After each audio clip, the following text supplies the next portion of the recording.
بیبی جان، ای مهربان‌ترین پناه بی پناهان، اومدم امروز با شما درد دل کنم.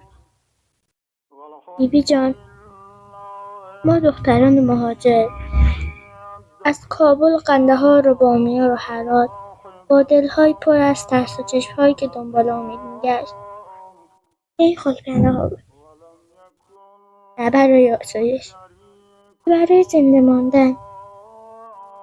اما حالا به ما میگن برگرد. چه برگردیم بیبی جان؟ وقتی آنجا برای ما مرگ بوده، اینجا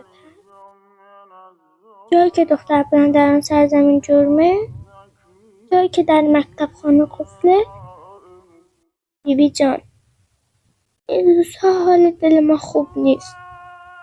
ایران برای ما خانه شد. ما حالا دیوارهایش بالا رفته، پایش سخت‌تر شد.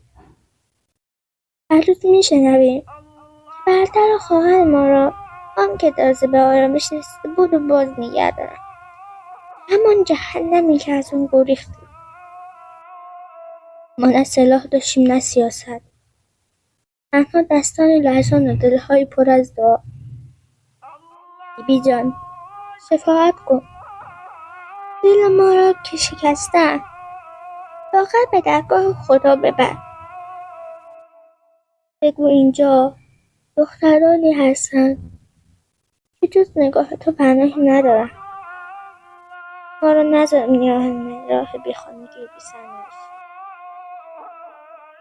ای بار این که نامد، برای ما دعا کن، برای ماندن، برای زندگی، برای دیده شدن، برای این که یک روز دوباره وطنمان را وطن ببینیم، نه کابل.